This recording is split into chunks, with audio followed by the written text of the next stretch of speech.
ku wérul du liggéey ba am lu muy jox njabootam. ku wérul du jaamu yàlla kon nit ki boo ko dimbalee ba mu wér di jaamu yàlla. defe naa di ci am tuyaaba. asalaamaaleykum wa rahmatullah yéen ñuy siiw seen sama xalaat ñu ngi leen di nuyu di leen ziar di leen baalu ak bu baax a baax di leen fàttali yéen ngi seen programme vitamine de la semaine nag comme ni ngeen ko xamee ñu ngi woon ci procédure vitamine yëpp professeur ñëw si leeral ko pour nit ñi xam li muy jariñ si yaramu doomu aadama yi ak fan lañ ko mën a amee tey nag dañuy ñëw ci li nga xam mooy vitamine D ñu si ànd ak professeur Ousmane Ndiaye muy borom Boga Bio nekk praticien nekk fële ci diwaanu Kër Massar. Numéro téléphone am moo nekk suuf vidéo boobu noonu ñi nga xam nag dañ ko soxla bëgg fa dem waaw mën nañ ko woo pour mën a jël rendez-vous foofu professeur tey vitamine D lañ bëgg a xam moom mooy lan ginnaaw ba ñu xamee mooy lan xam maanaam nga wax ñu tamit ñàkk ko ci yaramu doomu aadama lu muy wàññi ak am ko ci yaramu doomu aadama lu muy jëriñ ak tam buñ ko soxlaa fi ñu koy utee. ok salaamaaleykum wa rahmatullah sëñ Pape ñu ngi lay nuyu di la ziar di nuyu mbokk internet yëpp comme ni nga ko waxee rek vitamine D dafa nekk ci bokk ci vitamines yi nga xamante ni ñoom dañuy jouer sur fonctionnement ci doomu aadama bi maanaam ñuy jouer ci la croissance des os maanaam ci yax yi nu muy màggeeg yooyu ñoom dañ ciy jouer bu baax dañuy jouer aussi ci jouer ci défendre yenn feebar yi yenn maladies yi dañ ci protéger nit ki lu mel ni diabète lu mel ni cancer ak lu mel ni les maladies cardiovasculaires muy maladie xol yeeg yooyu donc vitamine D day jouer ci protection ci yenn feebar yooyu maanaam bu ko nit ki amee day jouer ci aussi ci la croissance des cellules cellulaires la croissance cellulaire mais cellules yi ni ñuy développer ni ñuy màggee vitamine D da ciy jouer bu baax vitamine C aussi day nekk ci loo xamante ni day jouer ci ñi amee rhumatisme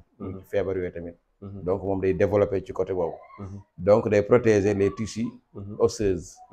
maanaam day développer tamit day maintenir aussi les muscles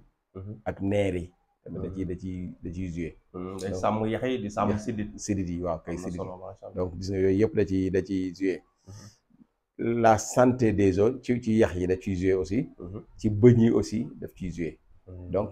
gis nga ni kon moom day fonctionner surtout en général ci système boobu day fonctionner aussi sur le système immunitaire maanaam day tax nit ki aussi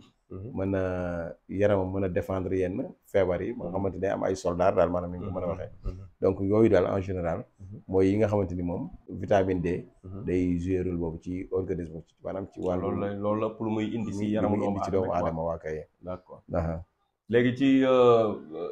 manqué ko kon am na ay conséquences. waaw bëri na conséquence bëri na conséquence parce que bëri na li ñuy wax rachitisme mooy que ne surtout bu dee xale nga xam day xiiboon donc bu amee manqué de vitamine D surtout bu dee xale day xiiboon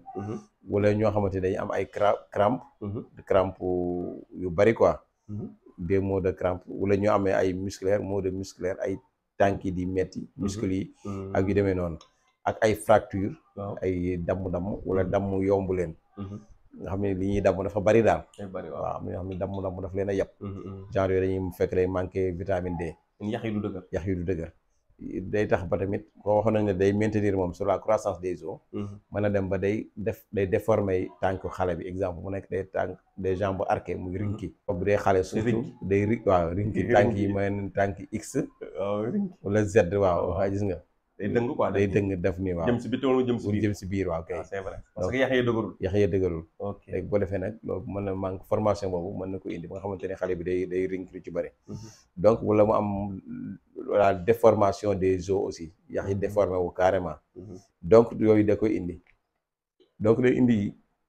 yooyu daal maanaam ci yu xaw a bëri daal ci wàllu jàngoro ci waaw ci manqué ko daal yooyu daal day waaw donc mu ngi noonu waaw léegi xam naa kon ali kalaj ji mooy nan la ñu def ba duñ ko manqué fi ñu koy jëlee manqué waaw vitamine bi ci ëpp nag moom en général ñi ngi koy amee ci animal yi mooy ci jur gi waaw lañ ko amee parce que xam nga vitamine D moom dafa am ñaari composition dafa am D2 ak D3 te lu ci bëri nag en général moom ci duñ ko amee ci légumes yi ak yooyu mais ci jur gi nga ko mën a waaw nga ko mën a amee donc muy poisson muy jën muy yàpp muy meew wala lu jugee ci meew muy ay fromage ak yu demee noonu ay beurre ak yooyu wala foie muy res waaw mën na ci am wala nen surtout jaune d'œuf les œufs nen yi baax na ci wala yàpp moo xam yàpp jur bu mu mënti doon yooyu tamit da koy am en général bu dee D3 bi nag parce que yooyu dee kii nga xam ne ci kii bi lay nekk ci légumes orange yi lu ci lu mel ni orange ak avocat peut-être parfois ñoom ñoo koy xaw a am quoi waaw légumes yi moom petit quantité yu ndaw lañ ci am yoo xam ne daanaka du am nañ ko mais du ay traces yu tuuti la ci nekk quoi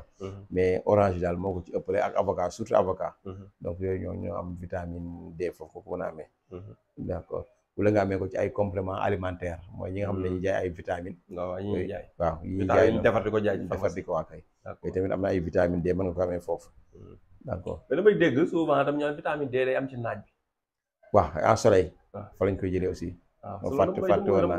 fàtte woon naa ko vitamine D naaj bi booy naaj bi waaw doo koy am vitamine D foofu lañ ko mën a jëlee encore tamit waaw parce que foofu fàtte woon naa ko aussi moo tax noté di baax quoi moo fàtte woon naa ko mais dañ koy amee ci naaj bi ci soleil bi koy toog ci naaj bi nii di ko soleil da ngay am vitamine D loolu aussi c'est avéré quoi mooy lu am la quoi kon africain moom war nañ ko mën a am bu baax a baax parce que soleil bi naaj bëri na fi waaw mais ñi nga xam ne ñu am ay calcul rénal nag moom mën nañuy moytu ay vitamine D yu bëri aussi baaxu ci d'accord bañ ko bëri la quoi waaw bañ ko bëri la quoi du ci baax aussi d'accord waaw loolu yaakaar naa leer na ko fi ñu mën a amee vitamine D daal képp koo xam daal yaa ngi xéwlu ci ndawal gi bu baax ndawal gi waaw mën nga ak soow mi waaw di nga am vitamine te bañ cee ëppal nag bañ cee ëppal waaw kay surtout waaw ñam tension tam ñu ci bàyyi xel mu nga solution ci benn feebar nit ki am beneen feebar boo xam day bañ loolu waaw loolu tam dafa mën a bàyyi xel comme ñi am diabète dañuy moytu soow piir exemple voilà donc yooyu day amee ñi amee cancer nañuy moytu meew waaw mi ngi gis nga ak di dox ci naaj bi tamit waaw donc noonu lay demee daal dëgg la xam naa nag am na loo xam tam bëggoon naa dama bëggoon sax bi ñuy commencé vidéo yi ci début semaine bi nga njëkk cee def vidéo conseil nit ñi day naa si été bi muy dugg lañ ci war a def vidéo fàtte rek muy tàngaay bi conseil nit ñi parce que tàngaay bi day indi ay lor ci nit ñi te duñ ko bàyyi xel effectivement parce que am na ñoo xam dañuy xëy suba ngoon li ñuy naan du bëri sama xel dem ci loolu tam ay conseil ci ndox ci voilà pour di seen yaram di bëri ndox pour naaj bi tàng bañ leen di lor loolu am na solo waaw day est duñ def vidéo entière carrément waaw xam naa semaine prochaine inshallah d'accord waaw def ci benn vidéo daal surtout tàngaay beeg yooyu ñu war a comporter yooyu yooyu tamit da ciy baax incha allah parce que naaj bi day tàng trop day jéer sax waaw parce que baax na sax parce que li nga wax ni mooy indi yenn feebar yi tamit surtout boo seetloo nawet bu ñëwee naaj bi day indi siburu bi siburu bi day indi yooyu da koy indi mais tamit naaj bi da koy indi parfois donc naaj bi tamit di ci dox baaxul ci tension yi donc xam naa dinañ ci def vidéo incha allah naaj bu tàng bi daal tàng bi waaw ñàkk naan gu bari gi waaw ak def ndel wala comme wootu comme yow nii par di dox ci solo mbaxane ci naaj mbaxane waaw kay yooyu yëpp mu tàppe directement ci sa cerveau bi sa karan loolu dafa garaaw de doy waar de kon professeur ñu bàyyi la nga tàggatoo jërëjëf ba semaine prochaine incha allah ñi leen di ndokkalewaat rek ci weeru gàmmu gi Pape ni ñu ko waxee woon rek di ñaan yàlla lu ci waaye mën ren rek déwén yàlla nga mën lu ko ëpp amiin yàlla ku ci mën téeméer yàlla nga ci mën junni amiin ku ci mënoon junni yàlla nga ci mën ñaari junni ba ñetti junni donc lu waaye tolloon rek loo ci mën ci kàttan rek yàlla na ko yàlla yokkal amiin yaa rabbi ci feebar tamit yàlla defal la wér ñi ci am njàqare yëpp yàlla teggil leen ko jar na di ñaan aussi parce que weeru sell la ñaan yàlla tamit suñuy jaamu yàlla yëpp mu nangul ñu ko amiin bu ko nangoo tamit mu fulal ñu ko ba nga xamante ni dina bari lool macha allah waaw nangul ñu suñuy sarax ak suñuy koor ak suñuy lépp daal yomb na ko waaw benn dugub ngay ji mu génneel la benn kii waaw mboq donc bu defee nag lépp lu baax luñ mën a def rek ñu bañ ko xeeb waaw xam ni yàlla mën nañoo dimbali bu baax a baax dëgg la macha allah asalaamaaleykum wa rahmatullah